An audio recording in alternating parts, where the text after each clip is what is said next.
네, 오늘은 이제 빌립보서를 본문을 가지고 말씀을 전하려고 합니다. 제목은 바울의 소원 첫 번째인데 두 번째도 있겠죠. 다음 절이에요. 바울의 소원 첫 번째, 복음만 전파된다면이라는 제목으로 말씀을 전하려고 합니다. 사람들은 다 저마다 소원을 가지고 있죠. 당신의 소원이 무엇입니까? 라고 하면 저는 사업에 성공하는 거고, 가족들하고 알콩달콩 잘 사는 거고, 사람들한테 인정받는 거고, 여러 가지 소원들이 나열이 될 거예요. 그리스도인들 중에서도 소원은 늘 있죠. 근데 이렇게 얘기하는 사람들이 있어요. 그리스도인인데, 제 소원은 다른 게 아니고요. 우리 애들만 좀 잘 컸으면 좋겠어요. 라고 합니다. 네. 근데 그게 다른 거죠. 네. 그게 다들 그걸 원하는 건데, 그리스도인들도 그게 소원이 되면 좀 문제가 되겠죠. 왜냐하면, 여러분, 하나님의 소원이 뭘까요? 하나님의 소원.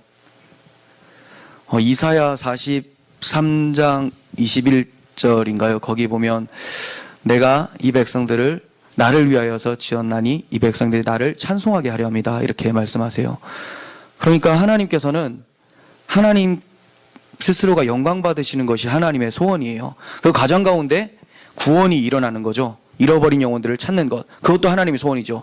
그렇게 될 때 하나님의 이름이 높임을 받으시니까 하나님의 소원은 하나님의 영광, 잃어버린 영혼들이 돌아오는 건데, 하나님의 백성들의 소원은 다른 것이라면 문제가 되겠죠.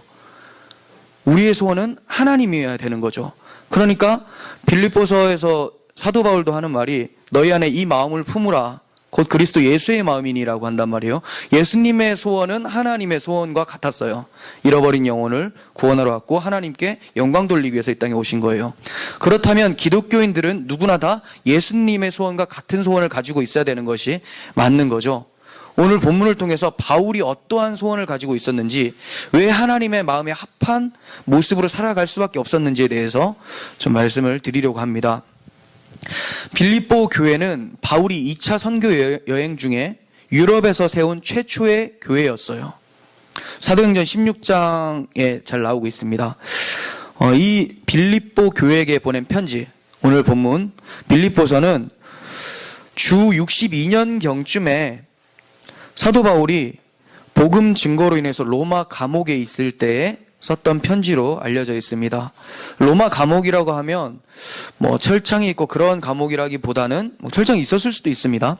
가택연금으로 볼 수가 있어요. 집에 갇혀서 어디 나가지 못하고 계속해서 갇혀 있는 상태. 그렇지만 대체로 좀 자유로웠습니다. 사람들한테 복음을 전하거나 주변에 그 앞에 있는 사람들한테 전할 수 있는 상황이었어요. 나중에 디모데후서를 또 살펴보겠지만, 디모데후서 같은 경우는 로마의 또 다른 감옥으로 갇혀있는 상태로 좀 보여집니다. 그건 진짜 감옥으로 보여져요. 지금은 가택연금 상태예요. 어쨌든 자유롭지 못한, 억압받고 있는 모습이었던 거죠. 빌립보 성도들의 특징은 뭐냐면 바울에 대한 사랑이 대단했습니다. 그런데 안타까운 건 정작 자기들끼리의 서로 하나됨은 이루지 못하고 분열하는 모습이 종종 보이기 시작했어요. 그리고 바울이 옥에 갇혔다는 사실로 인해서 부정적으로 말하면서 복음 전파의 의욕을 상실케 하는 자들도 있었어요.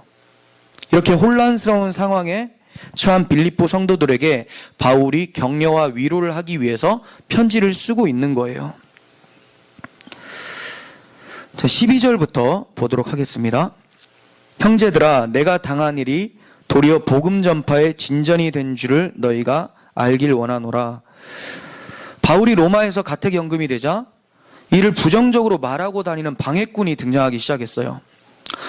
그들은 바울의 감금으로 인해서 복음이 가로막혔다고 생각을 하고 바울을 한심하게 생각하고 성도들의 복음 전파에 대한 마음을 저하시키려고 했었던 거죠. 이들이 누구냐? 유추해 보건대 할레파 그리스도인들, 그리스도인이라고 좀 하긴 그런데 바울과 좀 다른 복음을 전하고 있었던 사람들, 또는 유대인 중에 예수를 믿고 있었던 사람들로 보여집니다. 이러한 일들이 일어나고 있었다는 것을 바울이 알고 있었던 거예요. 바깥에서 자기가 붙잡힌 것에 대해서 비난하면서 조롱하고 전도의 마음을 저하시키는 사람들이 있었다는 것. 그렇지만 바울이 어떻게 편지를 쓰고 있습니까? 내가 당한 일이 도리어 복음 전파의 진전이 된 줄을 너희가 알길 원한다. 이렇게 얘기를 하고 있어요. 도리어 복음 전파에 진전이 됐다고 얘기를 하고 있습니다. 어떻게 진전이 일어났을까요? 교회 내부적으로는 성도들에게 영적 진보가 일어나기 시작을 해요. 영적 진보. 그리고 외부적으로는 복음 전파가 더욱더 활발하게 진행되기 시작했던 거예요. 먼저 내부적으로 빌립보 성도들에게 어떠한 진보가 일어났는지를 살펴보면 뜻밖의 찾아온 교회의 고난을 통해서 교회에 대한 사랑을 품고 하나님께 더욱 간절히 기도하게 됐어요. 더 하나님께 나아가게 되는 거죠. 그리고 이렇게 혼란스럽기 때문에 더욱 하나됨을 이루어야겠다는 생각으로 서로 사랑하기를 힘쓰게 되었던 거죠. 즉 하나님 사랑과 이웃 사랑이 빌립보 교회 성도들에게 이제 퍼져나가기 시작했던 거예요. 이런 것으로 봤을 때는 고난이라는 것은 참 유익하게 작용이 되었다는 것을 보게 되죠. 교회 공동체든 성도 개인이든 하나님의 사랑을 더욱더 알아가는 데 돕는 은혜의 도구로 고난이 등장을 하고 있는 거예요. 그렇다면 외부적으로는 어떻게 해서 복음이 널리 전파되기 시작했을까요?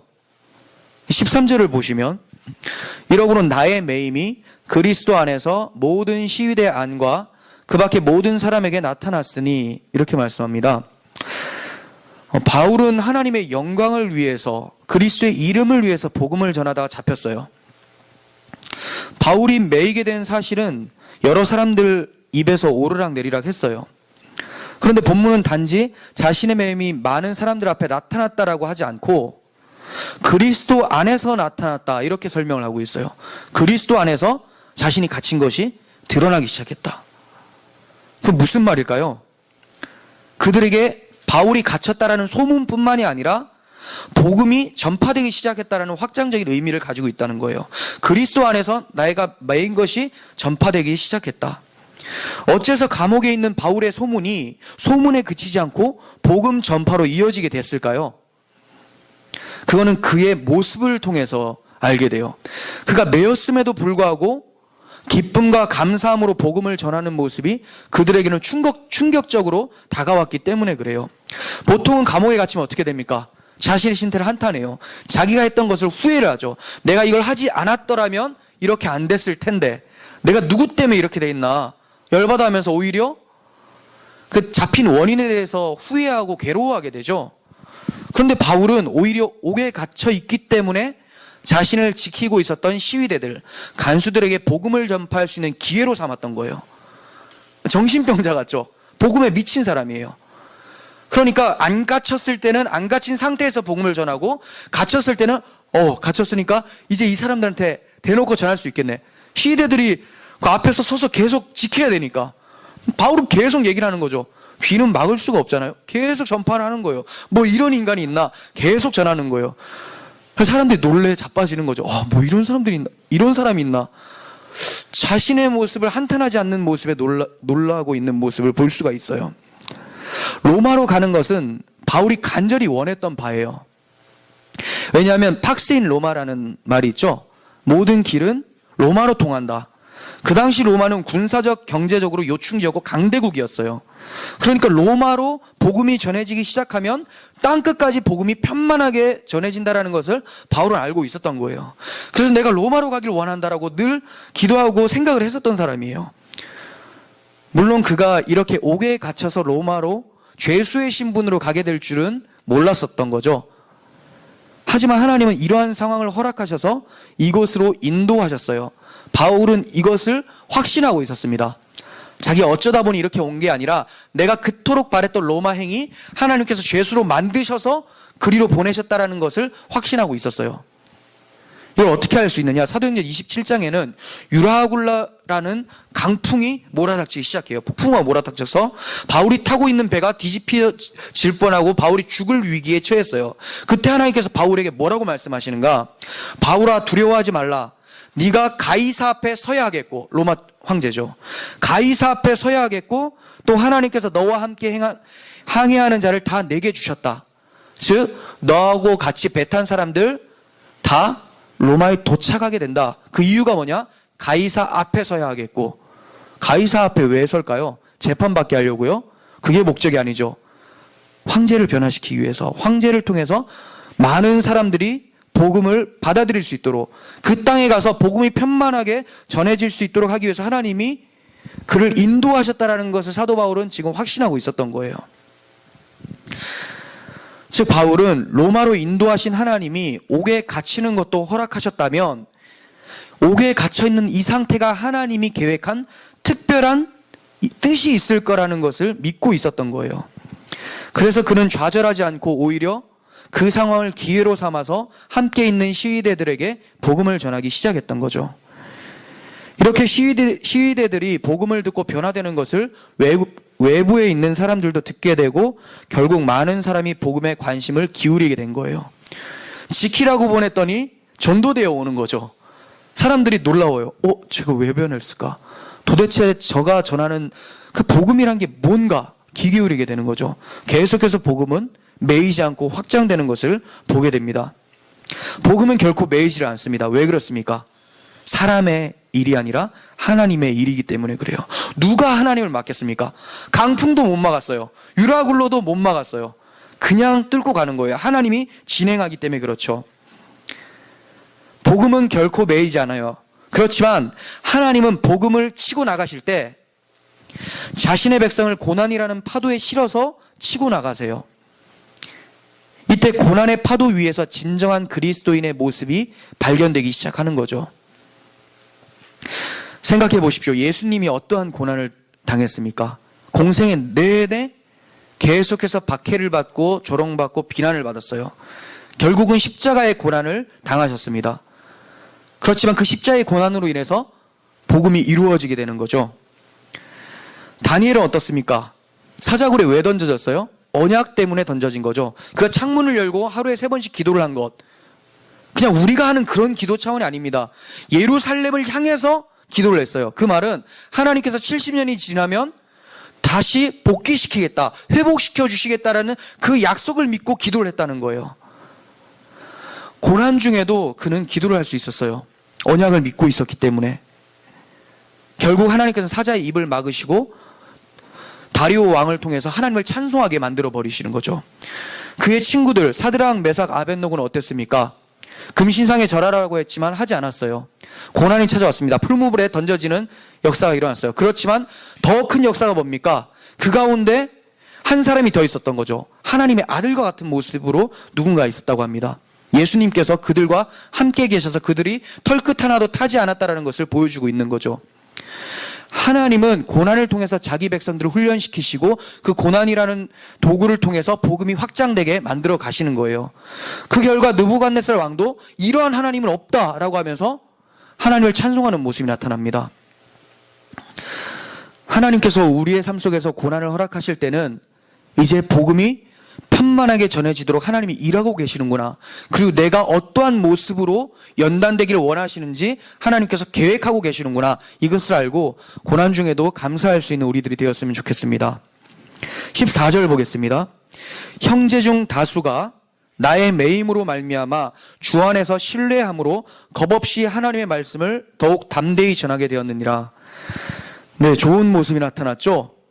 복음 전파가 감옥 안과 밖으로 나타나자 그리스도인들은 시위대뿐만이 아니라 많은 사람들이 복음이 전파됐구나. 역시 복음은 매이지 않는 하나님의 일이구나. 이렇게 알게 되고 주님이 주시는 신뢰를 가지고 더욱 담대하게 복음을 전파하기 시작을 했어요. 여기서 주님이 주시는 신뢰라고 나오죠. 주 안에서 신뢰함으로. 얼마나 확고한 신뢰겠습니까? 그러니까 당연히 담대함으로 복음이 전파되게 되는 거예요. 우리도 믿음의 조상들이 생명을 아끼지 않고 복음을 증거한 소식을 들으면서 믿음의 용기를 얻게 됩니다. 북청사변 때 있었던 일이에요. 의화단 운동이라고 하죠. 청나라 말기에 외세 배척 운동이 일어나기 시작했어요. 그때 기독교도 극심하게 탄압을 받았어요. 그때 산적들이 선교사님을 사로잡아서 산으로 끌고 가서 고문을 하기 시작합니다. 예수를 부인해라. 선교사님 끝까지 주님을 계속 찬송을 했어요. 그러자 그들이 선교사님의 손가락과 발가락을 잘랐어요. 그리고 네가 믿는 예수를 부인하라. 하지만 부인하지 않았습니다. 그러자 산적들은 손목과 발목을 잘랐어요. 이제 죽어가고 있는 선교사님에게 그들이 얘기를 합니다. 마지막으로 더 할 말이 있는가? 그 선교사가 뭐라고 얘기를 했겠습니까?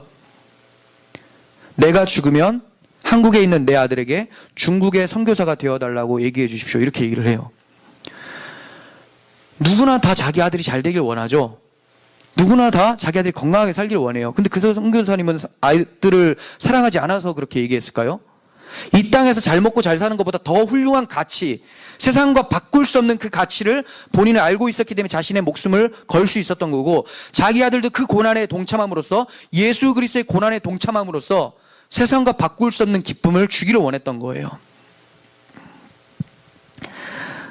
바울에게도 이러한 믿음의 선배가 있었을 거예요. 누구겠습니까? 첫 번째는 우리가 다 알다시피 예수 그리스도겠죠. 주님을 따라서 걸어가요. 또 하나 유추할 수 있는 것은 스데반 집사라는 거예요. 스데반 집사가 어떤 사람입니까? 바울에게 잡혀서 처형당한 사람이죠. 그를 죽이는데 앞장섰었던 게 바울이 회심 전에 했었던 일이에요. 하지만 바울이 회심한 이후에 복음 증거로 인해서 돌에 맞아 죽어가는 스데반의 얼굴, 천사의 모습을 떠올렸을 겁니다. 그럴 때마다 얼마나 민망하고 또 얼마나 큰 도전이 있었겠습니까? 이러한 바울이 이제 스데반과 같이 다른 사람들에게 그러한 도전을 주고 있는 자로 등장을 하고 있는 거예요. 그러면 우리는 어떻습니까? 예수님에게 도전을 받고 바울에게 도전받고 스데반에게 도전받았어요. 다른 사람들이 여러분들의 삶을 통해서 도전받고 있습니까? 원래 이게 이런 구조가 정상적인 구조예요. 바울이 스데반 때려 죽이다가 변화되고 스데반처럼 살게 되고, 우리도 그 바울 보고 놀라고 우리가 바뀌어서 다른 사람이 우리를 보고 변화되고, 이렇게 돼야 되는데 하나의 변화가 없다. 우리 주변 사람들이 우리를 보고 저것도 예수 믿는 사람인가라고 한다면 주님 빨리 내 생명을 거두어 가시라고 하는 게 더 맞겠죠.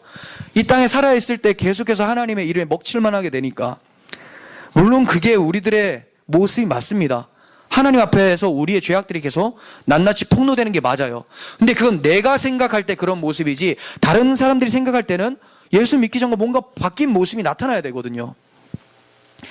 성령의 역사가 일어나야 된다는 거예요.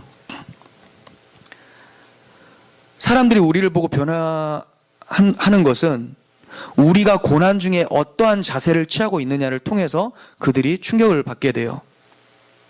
어떤 사람들은 세상에서 잘 돼서 다른 이들에게 도전을 주고 하나님께 영광을 돌리겠다, 이렇게 표현을 합니다. 하지만 그건 오히려 다른 사람들이 하나님에 대해서 오해를 살 만한 그런 말이죠. 아, 하나님은 저렇게 세상적으로 성공시켜 주시는 분이구나, 이렇게 착각할 수 있도록 만들어버리는 거예요. 그렇지가 않죠. 그러면 사도 바울은 성공 못한 사람입니까? 베드로는 거꾸로 십자가에 매달렸는데 저주받은 사람이에요? 그렇지 않죠. 가장 축복을 받았기 때문에 고난이 찾아온 거죠. 성공해서 하나님께 영광 돌리고 다른 사람에게 도전을 주겠다. 이게 제일 위험한 게 뭐냐면, 자기 자신이 그 자리에 오르게 되면 교만하게 된다는 사실을 간과하고 있기 때문에 그래요. 나는 성공하면 하나님의 이름을 영광 돌리겠다? 아니에요. 그 자리에서 하나님의 이름에 먹칠을 하게 되는 거예요. 고난은 자신의 영혼을 보호하고 다른 이들의 영혼에 힘을 주는 하나님의 손길인 거예요. 아마존에서 20년 동안 사역하시다가 그들이 먹인 독으로 인해서 폐암으로 돌아가신 허은석 선교사님이 자신의 책에서 이렇게 말씀하세요. 제가 읽어드리겠습니다. 내가 암을 앓지 않았다면 사람들이 존경하는 선교사님 하는 소리에 뭐라도 된 줄 알고 얼마나 기세등등했겠습니까? 우리의 영혼은 미치광이와 같습니다. 칭찬 한마디에 교만해져서 하나님 자리까지 넘봅니다. 언더우드 상을 받기 위해 한국에 왔을 때 하나님이 내게 복음 때문에 순교한 사람이 얼마나 많은데 네가 무슨 상을 받는다고 우쭐거리냐 하시는 것 같아서 무대 위에서 벌벌 떨었던 기억이 있습니다. 그러므로 내가 말기암으로 고생하는 것이 하나님의 축복입니다. 하나님이 나를 지키시는 방법입니다. 사람들은 저 선교사는 무슨 큰 죄를 지었기에 암에 걸렸나 했습니다. 어떤 교회는 건강할 때는 나를 그렇게 초청하더니 병들자 교인들이 시험에 든다며 단에 세우지 않았습니다. 하나님은 이렇게 나를 천대받게 하심으로 내 영혼을 보호하십니다. 내가 뭐라고 하나님이 이렇게 내 영혼을 간수하십니까? 인간적인 눈으로 보면 비참하지만 그분의 끔찍한 사랑을 알고 있기 때문에 말로 다할 수 없는 감사를 드리게 됩니다. 그리고 내가 받는 고통과 괴로움은 다른 사람들에게 예수 그리스도의 떡과 포도주가 된다는 사실이 또 감격스럽습니다. 어떤 분이 모함을 당해 억울함을 호소하면서 선교사님, 나도 그 사람 맞고소할까 봐요 라고 했습니다. 저는 이렇게 대답해 줬습니다. 그런데 그 사람이 못된 것은 사람들이 다 알죠. 당신이 꾹 참고 있다는 것도 사람들이 다 압니다. 그러자 그분이 무슨 말인지 알겠습니다 하더군요. 우리가 겪는 고난은 다른 사람들에겐 예수 그리스도의 떡과 포도주가 됩니다. 그들이 가는 신앙의 좁은 길에 양식이 된다는 말입니다. 우리가 받는 고통과 고난으로 인해 누군가 큰 위로를 받고 있음을 기억하시길 바랍니다. 네, 정말 아멘이 되는 고백이죠. 우리들의 모습도 누군가에게 위로가 되고 있는지, 내가 지금 당한 이 환경 때문에 내가 여기서 어떠한 모습을 하고 있느냐에 따라서 그 사람에게 예수 그리스도의 떡과 포도주가 주어지는지 아니면 독이 주어지는지가 나뉘어지게 된다는 거예요. 만약에 우리에게 고난이 찾아왔다면 하나님께서 이웃 사랑할 수 있는 기회를 주신다고 생각하시고 그 고난에 감사하고 기뻐할 수 있었으면 좋겠습니다. 15절부터 17절까지 보겠습니다.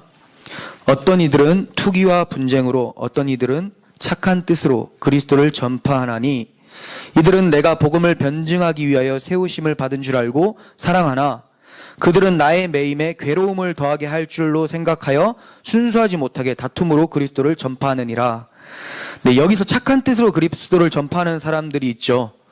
이 사람들이 이제 보편적인 그리스도인들이죠. 앞서 말한 바울의 고난과 바울의 복음 전파로 용기를 얻어서 힘을 얻게 된 사람들, 이 사람들은 더 열심히 복음을 전파하게 됐어요.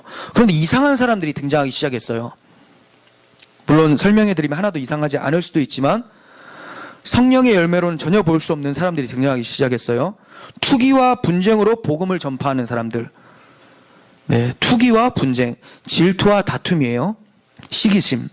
그러니까 이들은 내가 복음을 더 잘 전한다, 바울보다 내가 더 말을 잘하고 똑똑해서 훨씬 더 많이 전도할 수 있다, 이렇게 바울에 대해서 시기심을 느끼고 질투하면서 복음을 전했던 사람이죠. 듣고 보니까 새삼스럽지가 않죠. 오늘날에 너무나 많은 전도 방법이에요. 많은 사람들이 이렇게 전도하고 있어요. 내가 저 권사보다는 더 많이 전도해야 돼, 세탁기 받으려고. 내가 저 사람보다는 훨씬 더 많은 열매를 맺어야 되겠다. 그렇죠? 그 듣고 교회로 와서 그 사람은 변화될지 모르겠지만 그 영혼은 지옥에 갈 가능성이 크죠. 위험해요. 무엇 때문에 복음을 전하는 거예요? 질투심 때문에 전하는 거. 본문에서 이 사람들은 누굴까요? 정확히는 알 수 없지만 바울의 서신서들을 통해서 유추해보면 바울의 사도권을 인정하지 않는 사람들, 그리고 바울을 시기하는 사람들, 바울이 말주변이 좋지 않다거나 끊임없이 고난과 연약함, 몸에 아픔이 있었거든요. 그런 것들을 통해서 바울을 무시했던 사람들 중에 한 사람이었지 않았을까, 그런 부류였지 않았을까, 이렇게 보게 됩니다. 하지만 그들이 전하는 복음은 바른 복음이었어요. 그러니까 입은 삐뚤어졌는데 말은 바로 하는 거죠. 상태는 안 좋은데 제대로 전하고 있는 모습이에요. 문제는 그들의 마음의 중심이었죠. 바울이 옥에 갇혀 있는 틈을 타서 전도하고 부흥시키게 되면 바울이 오간에서 내가 지금까지 쌓은 탑이 무너지는구나, 내가 저 사람들보다 전도를 못하는구나 하면서 괴로워할 줄 알고 그렇게 전했던 거예요. 바울을 몰라도 너무 모르죠. 그렇게 해서 괴로워한다면 바울도 같은 사람이 되는 거죠. 여러분들, 내가 전도를 하는데 저 사람이 전도를 되게 잘해, 나는 너무 전도를 못하고 있어요. 막 시기 질투가 나서 하나님 도대체 저한테는 왜 그러세요? 나한테 왜 그러든 말든 어떻게든 사람이 오면 되는 거잖아요. 그 사람이 변화되면 되는 건데 내가 뭔가를 하기를 원하는 거죠. 계속 똑같은 사람이에요. 그 사람이 바울을 시기해서 전하는 사람과 같은 사람이라는 거예요. 교회에서 대우받기 좋아하는 사람들이 이러한 모습을 띠게 됩니다. 상석에 앉기를 좋아하는 사람들이 있습니다. 그래서 그 목사들은 그 상석에 앉는 것을 좋아하는 사람들 위해서 상석을 정말 만들어 놔요. 장로석 하면서. 예전에 청년 때 교회 잘못 앉았는데 그 장로석이더라고요. 그 할아버지들만 잔뜩 앉아가지고 깜짝 놀래가지고 여기 있으면 안 되나 했는데 장로님이 괜찮아 있어 하는데 좀 느낌이 이상했어요. 그게 고마움이 아니라 여기는 나만 앉는 곳인데 인심 썼다라는 느낌. 그래서 굉장히 실족할 뻔했었던, 그 교회에서 실족할 뻔했던 사건이 좀 있어요. 뒤에도 또 얘기를 하지만, 이런 자들은 자기를 인정해 주지 않으면 언제든지 교회를 떠나려고 해요. 왜 그럴까요? 이들에게 생명은 자기를 인정해 주는 거예요. 자기 사랑, 자기 명예. 그렇기 때문에 금방금방 떠날 수 있습니다. 이 사람들이 아무리 복음을 제대로 전할지라도, 예수만이 구원자라고 전할지라도, 주님은 그 사람을 바라보면서 내가 너를 도무지 알지 못하노니 불법을 행하는 자들아 내게서 떠나가라 라고 말씀하실 거예요. 이들은 바울을 괴롭게 하려고 시기와 다툼으로 복음을 전했습니다. 하지만 이들의 목적은 물거품이 됐어요. 바울이 괴로워하지 않았기 때문이죠. 18절 보겠습니다. 그러면 무엇이냐? 거칠애로 하나 참으로 하나 무슨 방도로 하든지 전파되는 것은 그리스도니 이로써 나는 기뻐하고 또한 기뻐하노라. 이게 괴로워할 줄 알았는데 더 기뻐해요. 이상해요. 자기를 괴롭게 하려고 복음을 전했는데 괴로워하지를 않고 있어요.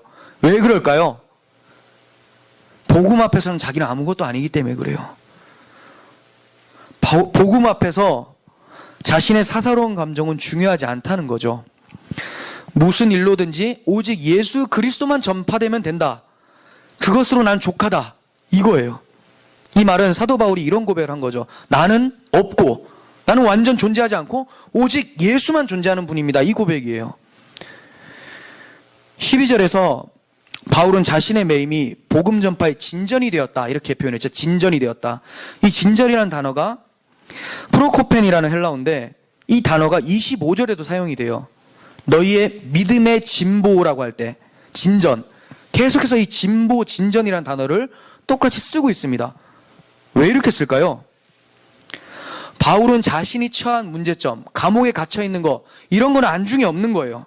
도통 관심이 없고 오직 하나님 나라가 계속해서 밀고 올라가기만을 바라는 거죠. 복음이 진보되고 너희 믿음의 진보가 있어야 되고 이 얘기만 합니다. 나는 매어도 상관이 없다.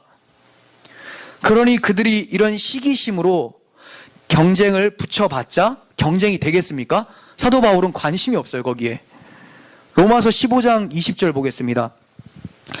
내가 그리스도의 이름을 부르는 곳에는 복음을 전하지 않기를 힘썼노니 이는 남의 터 위에 건축하지 아니하려 함이라. 복음이 전해진 곳에는 전하지 않는데요. 남들이 다 전해놨기 때문에. 바울의 관심은 복음을 모르는 사람들이 관심이 있었죠. 근데 지금 바울을 시기했던 사람들은 어디에 관심이 있는 거예요? 바울보다 많이 전도하는 데 관심이 있는 거예요. 교회가 꽉꽉 들어찬 곳에 계속해서 교회가 들어서는 것도 문제가 있죠. 오늘날에 많이 보게 돼요. 그런데 또 안타까운 거는 교회가 꽉꽉 들어차 있지만 복음이 없기 때문에 또 교회가 들어가는 경우도 있어요. 근데 그 들어간 교회도 또 복음이 없어요. 그러니까 짜장면집보다 점점 많아지긴 하는데 교회는 점점 힘을 잃어요. 숫자는 많아지는데 건물만 많아지고 강단에서 복음은 퇴출되고, 그러니까 교회가 이 땅의 희망이고 빛인데 빛을 잃어가는 세상을 보게 되면서 하나님 도대체 왜 그럽니까? 할 수가 없어요. 왜냐하면 내가 빛을 잃어버렸기 때문에, 내가 가지고 있는 복음의 힘을 잃었기 때문에 세상이 타락하고 있다는 거죠.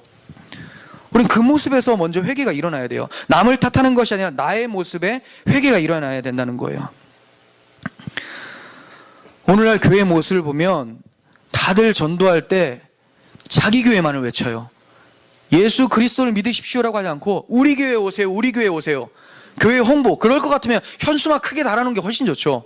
나가서 물티슈 주면서 계속해서 우리 교회 오라고 계속 얘기를 합니다.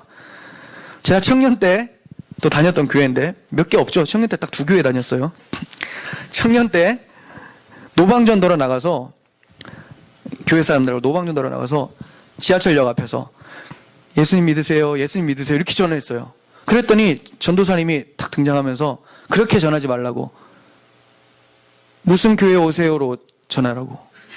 그 이름을 얘기하고 싶어가지고 무슨 교회 오세요, 무슨 교회 오세요. 그게 무슨 교회입니다. 죄송합니다. 무슨 교회입니다. 이게 무슨 교회, 휴지가 무슨 교회입니까? 이게 무슨 교회예요. 예수 그리스도에 대한 얘기를 하지 말고 누구 교회입니다, 무슨 교회입니다. 말하고 싶다. 무슨 교회입니다 라고만 얘기를 하래요. 저는 끝까지 예수님만 얘기를 했죠. 물론 깊은 복음은 못 전했어요. 가버리니까. 근데 계속해서 예수님 믿으세요, 예수님 믿고 구원받으세요를 얘기해야 되지, 무슨 교회입니다는 잘못됐죠. 무슨 가게 선전하는 것도 아니고, 새로 개업했으니까 찾아와 주셔서 많이 팔아주세요, 헌금 많이 내주세요, 이거 아니잖아요. 근데 많은 교회들이 그렇게 하고 있어요. 바울은 오로지 그리스도만 전해지면 그것으로 기뻐했습니다. 그리스도가 존귀하게 되는 것이 자신의 소망이었어요. 빌립보서 1장 20절을 세 번역으로 읽어드리겠습니다. 나의 간절한 기대와 희망은 내가 아무 일에도 부끄러움을 당하지 않고 온전히 담대해져서 살든지 죽든지 전과 같이 지금도 내 몸에서 그리스도께서 존귀함을 받으시리라는 것입니다. 무슨 말입니까? 내가 어떠한 상황에 있든지 주님을 부인하지 않고 부끄러운 행동하지 않고 전과 같이 지금도 담대해서 내 몸에서 주님만 높여지기를 원합니다. 이 얘기하고 있어요. 주님밖에 없죠. 주님 생각만. 전과 같이가 언제일까요? 전과 같이 예루살렘으로 복음을 전파하러 갈 때, 그때 담대함을 얘기를 하는 거예요. 사도행전 20장 22절부터 보겠습니다. 쉬운 성경이에요. 그러나 이제 나는 성령의 명령에 따라 예루살렘으로 갑니다. 그곳에서 내게 무슨 일이 닥칠지 나는 알지 못합니다. 다만 내가 아는 것은 어느 도시에 가든지 감옥과 환란이 나를 기다리고 있다고 성령께서 내게 경고해 주셨다는 사실뿐입니다. 그러니까 알고 가는 거예요. 그러나 나는 내 목숨을 아깝게 생각하지 않습니다. 예수님께로부터 받은 사명, 곧 사람들에게 하나님의 은혜의 복음을 전하는 일을 다 마칠 수만 있다면 말입니다. 왜 목숨을 아깝게 여기지 않는다고요? 주님의 복음만을 전할 수만 있다면 내 생명은 조금 더 귀한 것으로 여기지 않겠노라, 이렇게 얘기를 하고 있어요. 이게 바로 바울의 소원이에요. 주의 복음이 전파되는 것과 자신의 삶 속에서 주님만 높여지는 것. 우리들도 이러한 소원이 있었으면 좋겠습니다. 그런데 이러한 소원이 있기 전에 사도 바울이 이렇게 얘기하죠. 전과 같이 지금도 담대하여. 전에 이런 기억이 있다는 거예요. 그래서 지금 내가 감옥에 갇혔지만 곧 처형될 수도 있는 상황이지만 그때도 예전처럼 담대하기를 원합니다. 목숨이 끊어져도 내 생명을 조금 더 귀하게 여기지 않겠노라 했던 그 예루살렘으로 갈 때 그 고백이 지금도 일어나길 원합니다. 이렇게 고백했던 거예요. 우리 그렇게 그러면 얘기할 수 있습니까? 전과 같이 지금도 담대하게 해주세요. 그 말은 전에 이러한 마음이 있었어야 된다는 거예요. 예수 믿는 사람이라면, 진짜로 예수를 만나본 사람이라면 누구나 한 번쯤 이 기억은 다 있어요. 지금 그렇지 못하더라도, 너무나 연약해져서 그렇지 못하더라도 예전에 이런 기억들이 있을 거예요. 초심으로 돌아가게 해달라. 첫사랑을 회복하게 해달라. 주님, 예전에 주님밖에 몰랐던 그 모습으로 돌아가게 해달라고. 그런데 이러한 기억이 한 번도 없었다면 정말 심각한 거죠. 전과 같이 지금도 담대할 수 있는 믿음이 우리에게 있었으면 좋겠습니다. 그리고 그러한 기억이 없다면 하나님께서 오늘 우리에게 그 기억을 만들어 주시기를 간절히 소원합니다. 바울의 소원이 우리들의 소원이 되길 원하고 우리들의 소원이 곧 하나님의 소원이 되길 원합니다. 바울은 어떻게 해서 그러한 소원을 가질 수 있게 되었을까요? 다른 것은 없어요. 주님이 자기를 얼마나 사랑했는지를, 자기의 행하신 그 일을 너무나 잘 알고 있었기 때문에 그래요. 허운석 선교사님께서 왜 하나님께 감사할 수 있다고 얘기를 했죠? 암에 걸렸는데도 왜 하나님께 감사할 수 있다고 얘기를 했습니까? 주님이 나를 끔찍히 사랑하시는 것을 내가 알고 있기 때문에 나는 감사할 수밖에 없습니다, 얘기하는 거예요. 바울의 소원이 우리의 소원이 되려면 주님이 나를 끔찍히 사랑한다라는 그 사실을 알아야 돼요. 즉 복음으로 돌아가야 돼요. 뭐 이렇게 했더니 상급이 어떻다, 그러니까 달려가면 그 상급 때문에 목숨을 포기하게 할 수 있으니까 못해요. 뭐 때문에 목숨을 포기할 수 있습니까? 내 목숨보다 더 귀한 하나님의 사랑 때문에. 주의 인자가 내 생명보다 낫다라고 시편 기자가 고백을 하잖아요. 정말 내 생명보다 낫습니까? 그러려면 주님의 사랑을 알아야 돼요. 그리스도의 사랑이 나를 강권하신도다, 이렇게 얘기하죠. 주님의 사랑이 나를 이끌기를 간절히 소원하는 우리들이 되었으면 좋겠습니다. 복음이라는 하나님의 사랑이 사도 바울을 복음에 미친 자로, 그리스도께 미친 자로, 허운석 선교사님을 복음에 사로잡힌 자로 만들어내신 거예요. 이게 바로 하나님 사랑의 능력이에요. 이 능력이 우리들에게도 날마다 회복되어지기를 간절히 소원합니다. 기도하겠습니다. 하나님 감사합니다. 우리들에게 이 귀한 복음이 가슴에 오게 하시고 이 귀한 복음이 우리가 살아가면서 우리의 가장 큰 소원이 되게 하시는 하나님, 그 사랑에 감사드립니다. 바울이 옥에 매였지만 자기를 시기하는 사람들이 너무나 많았지만 그것이 중요한 것이 아니라 예수만 전파되면 된다라는 그 마음 가지고 살았습니다. 우리가 도대체 어디에 마음 쏟고 있는지 다시 한번 우리 자신을 돌아보게 하시고, 혹시 바울의 소원과 예수의 소원과 다른 모습이 있다면 즉시 회개하게 하시고, 하나님의 그 크신 사랑, 끔찍한 사랑을 우리가 알게 되어서 바울과 같이 그 소원 품고 주를 위해 영광을 돌리며 살아갈 수 있는 주님의 사람들 다 되게 하여 주옵소서. 예수님의 이름으로 기도합니다. 아멘.